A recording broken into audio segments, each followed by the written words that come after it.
We gaan het hele concept omdraaien. We gaan mensen niet meer verstoppen die bedreigd worden, maar we gaan zeggen hier zitten we.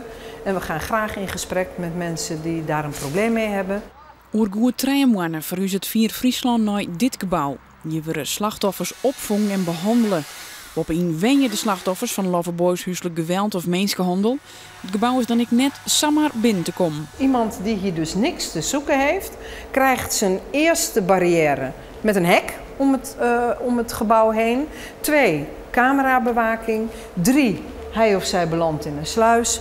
Dan in de wachtkamer en dan moet je opgehaald worden om in het gebouw te komen. Maar we hebben natuurlijk ook nog wel een paar anonieme locaties voor geval dat. Maar we zijn eigenlijk van mening dat de daders helemaal niet zo in het vizier willen komen. Die willen hun werk eigenlijk achter gesloten deuren kunnen blijven doen. Vier Friesland had nog meer plannen. Er moet een multidisciplinair centrum voor benne- en mensenhandel komen.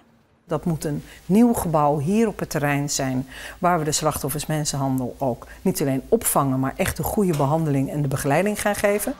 Daar is nog wel een soort yield vernedig. Wij staan nu in het oude cellencomplex. Dat wordt onze kantine en onze multifunctionele ruimte waar de meisjes die opgevangen worden bij Vier hun feestjes, hun gezamenlijke etentjes en zij kunnen hier gewoon al hun leuke dingen ook met elkaar organiseren.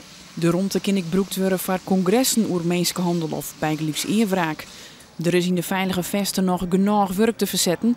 De oude luchtruimte wordt binnentuin en één politiecel bloot dat er is om de vorige functie van het gebouw in ere te houden. Hier zie je hoe een oude cel omgebouwd gaat worden tot een wc-ruimte. In april verhuist het Vier Friesland.